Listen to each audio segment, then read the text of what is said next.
All right, hey everyone. So today I'm going to be talking about inversions and what they do and the impact that they can have. So, first and foremost, what is an inversion? So, an inversion is a segment of DNA on a chromosome that has been flipped 180 degrees.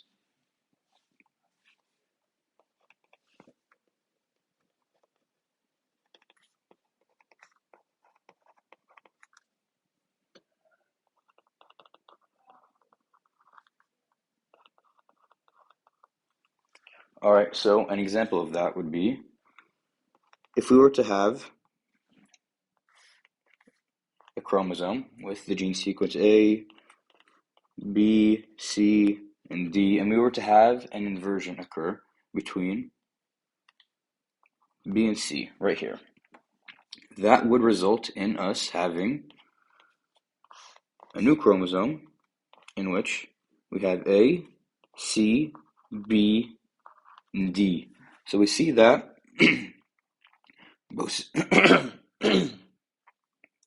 we see that both C and B have been flipped from their original positions. The inversion occurred right here. So this segment of DNA was taken out and it was flipped 180 degrees, giving us this new sequence. With inversions, we have two different types that can occur. We have a pericentric and a paracentric. A pericentric inversion is an inversion that includes the centromere.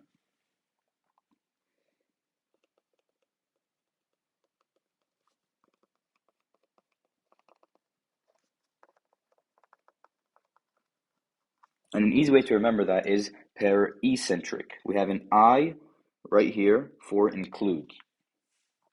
So an example of that would be if we were to have the DNA sequence A, B, C, D, E, that would result us, and we were to have an inversion occur. Wait, let's include the centromere right here. And we were to have an inversion occur between B and D. And that would result in us having a chromosome with the new sequence being A, D, C, B, E, with the centromere being between B and C, so we'd have it right here. So this will result in our new sequence, in which the centromere also flipped with the inversion. Now, there's also the paracentric inversion, or paracentric, and that is the example that we showed above, in which the centromere is not included in the inversion. So for this inversion, the centromere is not included.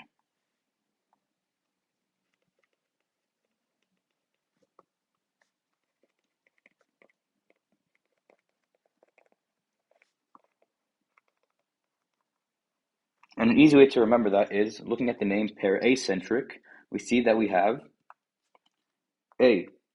So typically when you have A in front of a word, that means not including. So we have acentric, or not including a centromere.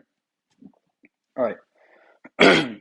So what what does it matter? How can that change the phenotype? We still have the same amount of genes and the same number of genes.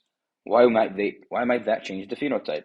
So in reality, you could the way I wrote out these inversions, I wrote them in a fashion in which it cuts right here and it cuts right here. It's not impacting any of the genes. What you could happen is you could have some sort of gene disruption in which you accidentally cut right on the gene. So you cut off a portion of the sequence. So you could accidentally cut through a gene, disrupting the gene sequence. You could also put the gene, when this inversion happens, what happens is you're switching the entirety of the sequence of the genes. So you could put one of the genes under a different promoter. So that promoter could possibly impact the expression of that specific gene by not, I guess, increasing the expression, or by not allowing the expression to be maximized. And you could also flip it and put it underneath no promoter, so it wouldn't have a promoter to even start up the DNA expression from occurring. You wouldn't allow for the word I forgot, transcription to occur. There's also one other thing that can occur is that you can have the gene undergo something known as the chromatin effect. So around areas of the centromere and around the telomeres, you have a higher amount of heterochromatin present. So remember, heterochromatin is chromatin that's very coiled up and that does not allow for expression. So in areas of high heterochromatin, you don't have any gene expression. For genes that are around areas of high heterochromatin, they are still expressed, but they have a less expression than genes further away from it. So if, for example, in this case we have the centromere right here and we have heterochromatin, so these areas right here are going to have lower expression. Now C is going to have lower expression than D because D is further away. So if we were to flip this, if there was to be, for example, a inversion occurring right here, and D was to switch with C, and we'd have D here and C here, D would then be expressed less since it's closer to heterochromatin, and C would now be expressed to a higher extent because it's further away from the heterochromatin. All right, let's talk about inversions occurring during meiosis. So let's say we were to have a heterozygous inversion. Now, a heterozygous inversion is an inversion that occurs in only one of the chromosomes and not the other. So, for example, here we have, let's do a different color. Here we have a replicated homologous chromosome. This is one of the sister chromatids. This is another one of the sister chromatids. They're both considered one chromosome because they have the same centromere. All right, so on this sister chromatid, we have A, B, centromere, C, D, E, F, and let's add G. On this other sister chromatid, I'm not going to write it out, but we would have A, B, C, D, E, F, G. Well, I already wrote it out, but I'm just not going to include it. And also we have the centromere right here. Now, let's say we have another chromosome, the other homologous chromosome, because remember, homologous chromosomes come in pairs. We have two homologous chromosomes. They both have same gene sequence. They just differ in alleles. So for this homologous chromosome, we have the same gene sequence, A, B, centromere, C, D, E, F, and G. So let's say for this sister chromatid, or for this homologous pair, we had an inversion occurring between D and E. So let's say the inversion occurred, and so what that's going to do is, and now this inversion, let's say it occurred before meiosis. So we have, instead of this DNA sequence, we're going to have what? Okay. So we're going to have E and D.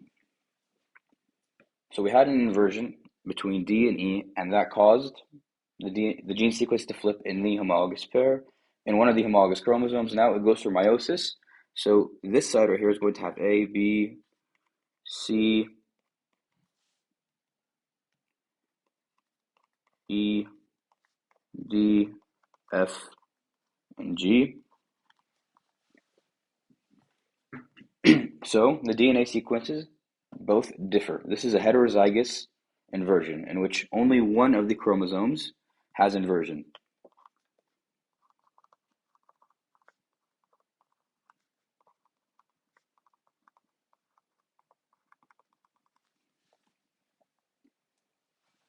All right, so what occurs in meiosis is you have synapsis.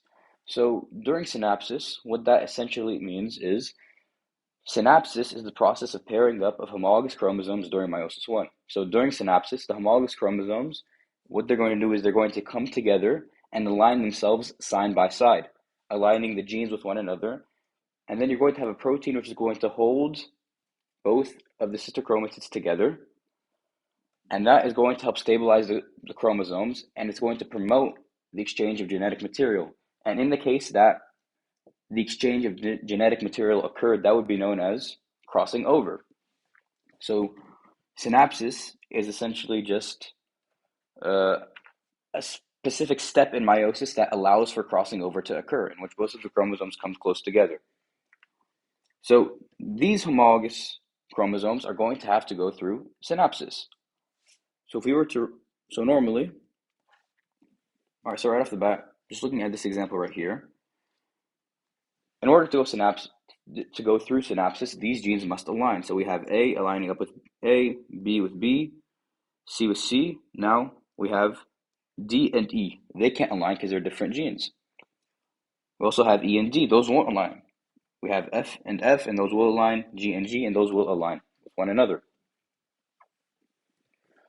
So what's going to happen? What can occur? So we're going to have to try to show this in a strange sort of method. Just bear with me. So here we have the first homologous chromosome. We're going to draw it like this, and we're going to have the sister chromatid that's going to follow this. So let's write out the genes. We have A, B, we have the centromere here, centromere, C, D, E, F, and G. Likewise, we're going to have the same exact sequence occurring on the sister chromatid. Now for this other chromosome, we're going to have A lining up with A, B lining up with B, centromere, centromere. We're going to have C lining up with C. Now if we go up, we see that we have E right here. So E won't be able to align up with D. So what's going to have to occur is you're going to have to do something, and it's going to look kind of strange, in which the chromosome is going to do some sort of flip in order to align up E with E and D with D. So what's going to happen is you're going to have this chromosome, and it's going to flip in like this. You're going to have this pair of chromosome, the sister chromatid, and it's going to follow it, and it's going to do a little flip as well. And now we're going to have this strange looking complex. Let me draw it in a nicer fashion.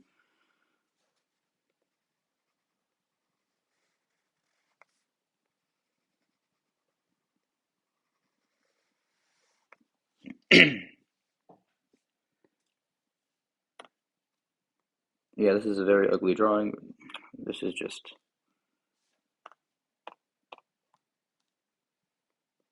oh my goodness.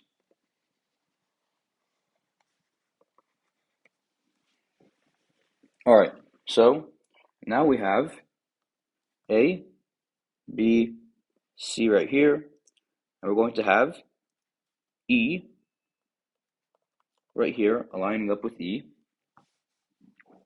We're going to have D right here aligning up with D. These are going to swap down, and we're going to have F aligning up with F, G aligning up with G. All right, so now these are able to align. Now let's say we had a crossing over event occur between D and E.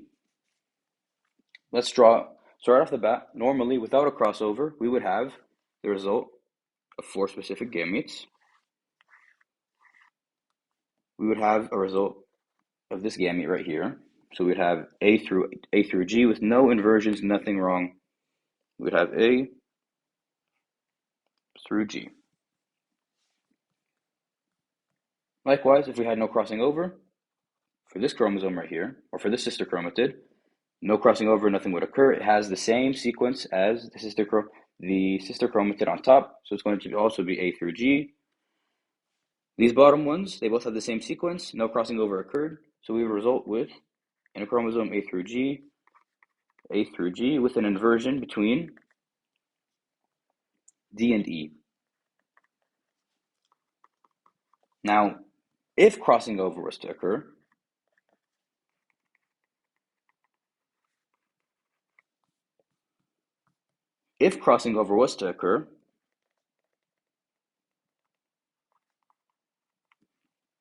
we would end up with different gametes.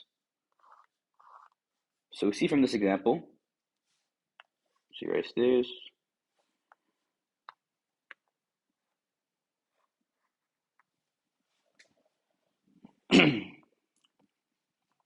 We see that this sister chromatid, we're going to call this number 1. It's not going to go through any crossing over. So this right here is going to end up going into a gamete having the full sequence. So we're going to have a chromatid that's going to end up in the chromosome, giving us a chromosome containing, that's going to end up in a cell with a gamete containing A through G as a chromosome. Now if you look down here, we see that, let's label this number 2. Number 2 is going to go A, B, C, it's going to go right here. It's not going to cross over with this sister chromatid or this sister chromatid. So it's going to go A, B, C, no crossing over, E, D, F, and G.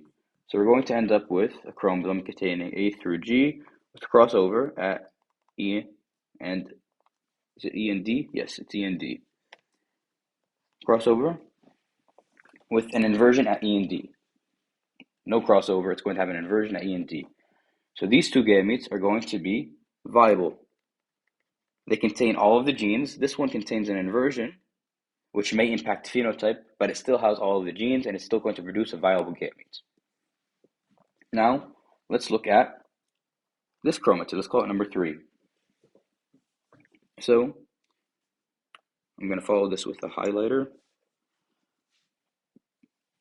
We see that we have A, B, centromere, C.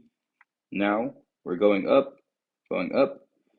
We have D. Now we have a crossover event occurring, in which this is going to go onto this chromosome. We're going to get E, and it's going to loop all the way back. We're going to get a centromere again, B and A. So that is going to result in us having a gamete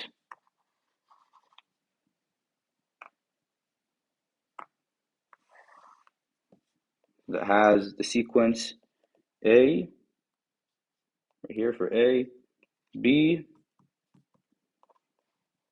centromere, C, right here for C. We have D, because the crossing over event occurred right here. The crossing over event occurred right here. So we're going to be able to get D, A, B, C, D, crossover event occurs. We catch E right here from this other sister chromatid.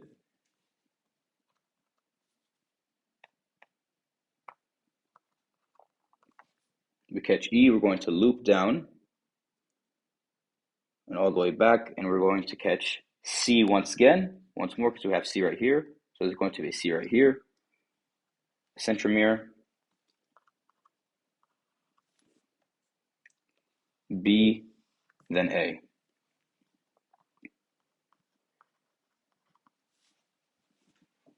So we are going to result in a gamete that has redundant gene copies.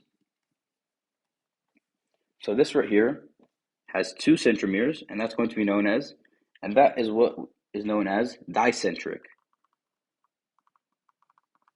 meaning it has 2 centromeres, and this is not viable. So this is not going to produce a viable offspring. The reason this is not viable is because what's going to happen is these spindles are going to get attached to by spindle fibers, and that's going to break this chromosome apart. So it could break in any portion of these genes. We could have a break occur right here between D and E, between E and C. It doesn't really matter. Point being is it's going to break into two different cells. So this right here is not viable. Now, this right here, for this cell, it won't really contain anything, because if we look back here, what happened was we had a crossover. We have, first and foremost, we have number 2. This right here was able to go without any crossovers, so we have this as a full. It's going to go in a chromosome. It's going to go into a cell. It's going to be packaged up as its own specific chromosome. For number 3, we had a crossover event occur right here. So normally what would have happened for this, if no crossing over occurred, is we would have had this chromosome, or this sister chromatid, going all the way up,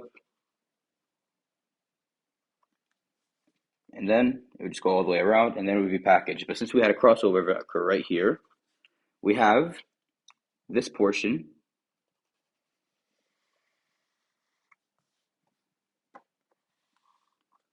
of the sister chromatid. Let's just write it out right here. We have gene D, F, and G.